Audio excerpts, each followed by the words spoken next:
अटल बिहारी वाजपेयी जी की जयंती पूरा देश मना रहा है। 25 दिसंबर 1924 को ग्वालियर में जन्मे वाजपेयी जी ने 3 बार देश के प्रधानमंत्री की कुर्सी संभाली।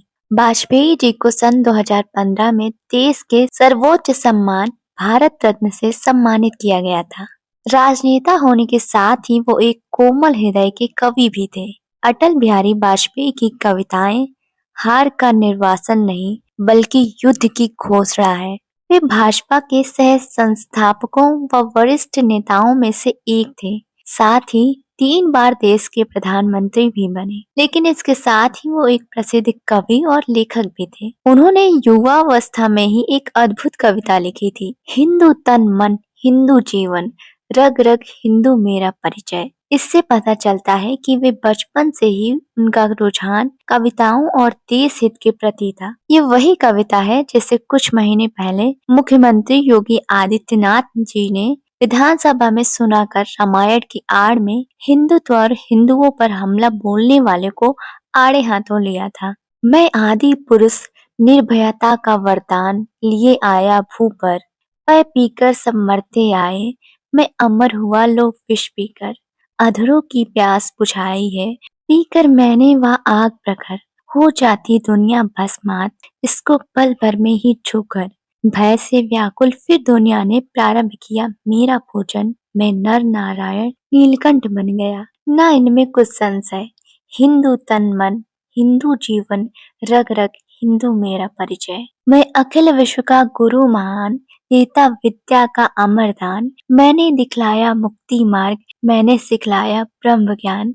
मेरे वेदों का ज्ञान अमर, मेरे वेदों की ज्योति प्रखर, मानव के मन का अंधकार, क्या कभी सामने सका ठहर, क्या कभी सामने सका ठहर, मेरा स्वर नभ में गहर गहर, सागर के जल में छहर छहर, इस कोने से उस कोने तक कर सकता जगती सौरभ है, हिंदू तन हिंदू जीवन, रग रग हिंदू मेरा परिचय।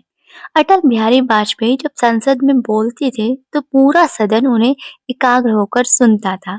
2 शब्दों अथवा 2 वाक्यों के मध्य में लिया गया विराम भी सम्मोहक हो सकता है या उन्हें सुनकर ही समझा जा सकता है। संयुक्त राष्ट्र में अपने ओजस्वी भाषण से उन्होंने विश्व पटल पर हिंदी का परचम लहराया। वे जब बोलते तो लगता उनकी वाणी में भारत बोल रहा है।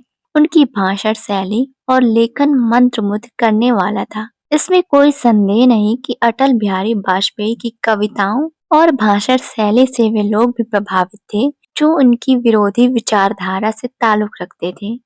शायद यही कारण था कि उन्हें सुनने के लिए लोग दूर दूर से आते थे और घंटों धूप में खड़े रहते थे। वे न सिर्फ कुशल और सफल राजनेता, दृढ़ निश्चयी प्रशासक और मन मोहने वाले वक्ता थे, बल्कि अच्छे कवि और सजग विचारशील पत्रकार भी थे। अटल बिहारी वाजपेयी एक असाधारण राजनीतिज्ञ थे, जिनकी कविताएं भाषा और राजनीति की सीमाओं को पार करते हुए आगे बढ़ती है। उनके शब्दों में इंसानी मन को छूने वाली कल्पनाओं को गढ़ने और भावनाओं को जगाने की शक्ति है। उनकी सभी कविताएं अस्तित्व की गहराइयों को खोजने के लिए प्रेरित करती हैं और साथ ही करुणा, उम्मीद और संघर्ष का भाव पैदा करती हैं।